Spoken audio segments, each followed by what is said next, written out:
Hey friends! Guess what time it is? It's time for QuaranSTEAM Tales, brought to you by the Grand Prairie Library. Immediately following our story today, we'll have a STEAM activity that you can do at home.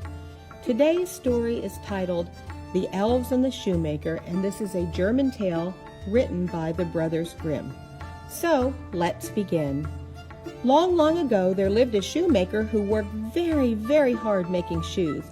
Every evening, he cut leather for the shoes, and in the morning, he sewed and stitched the leather to make the shoes. Even though he worked very, very hard, he was extremely poor, so he usually only had enough leather to make just one pair of shoes. He cut this leather in the evening, he laid it out on his table so he could make the shoes in the morning. Then he laid down and he fell asleep. When the shoemaker woke up in the morning and was getting ready to make the shoes, he saw that they were already made. He was so surprised and he could not understand it. The shoemaker looked at the shoes carefully. They were perfect. The shoes were so neatly sewn that not a stitch was out of place.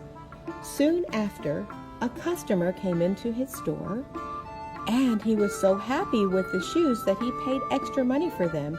He paid so much money that the shoemaker was able to buy enough leather to make 2 pairs of shoes the next day.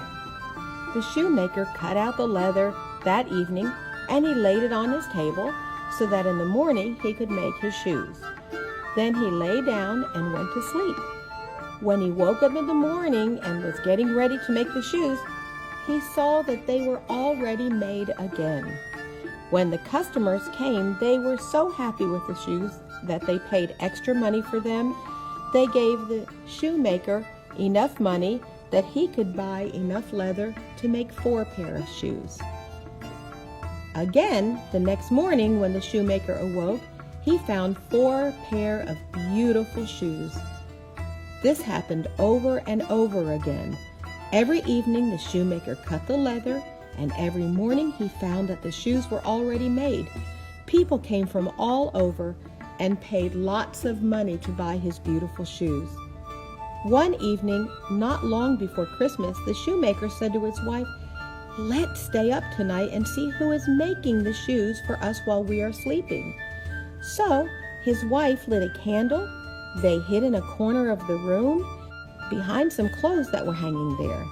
At midnight, 2 little men came in, sat down at the shoemaker's table, and began to work. With their tiny little fingers, they stitched and sewed and hammered so neatly and so quickly that the shoemaker and his wife could not believe their eyes. The little men worked until all the shoes were made. Then they ran quickly away. The next day, the wife said, "These little men have helped us so much. They have made us rich. We should show them how thankful we are." They were running around without many clothes on, so they must be very cold. "I will make them shirts and coats and stockings, and you can make the shoes for them." The shoemaker agreed, and in the evening, after everything was made, they laid out the presents on the table for the little men. Then they hid themselves to see how the little men would behave. At midnight, the little men came skipping into the room and found the charming little clothes. First they were surprised, but then they were so excited. With great speed they put on the clothes and they sang this song. "Now we're boys so fine and neat, why cobble more for others' feet?" They jumped and hopped and danced all over the room. They jumped over chairs and tables and out of the door. They never came back again. But the shoemaker and his wife fared very well as long as they lived, and they always had good luck in everything that they did. The end.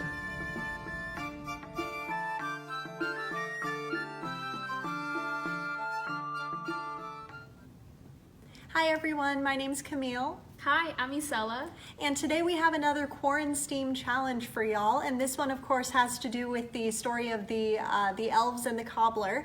And we want to challenge y'all to make your own shoe with just whatever materials you happen to have around the house. So I have my lovely high top sneaker that I made out of tissue paper and different colored masking tape. This was measured off of my foot, but you can use anybody in your family. And Isella, do you want to tell us about your shoe? Yes, I was really excited to make this cute sandal ready for summer. So how I made this sandal is that I took a piece of cardboard from a box and I traced out the shape of someone's foot, someone in my family, something like this, and then I just cut it up. I had some cool scrapbooking paper at home, and then I just used it to make a cute design, and I just had added some hot glue to glue it all together, and yeah, I made this really cool sandal. So I'm really excited to see what you guys can make. Yeah, so we hope y'all will post your creations on Facebook, maybe tag the library so that we can see what you've done. And yeah, so this is our challenge to occupy your time for today.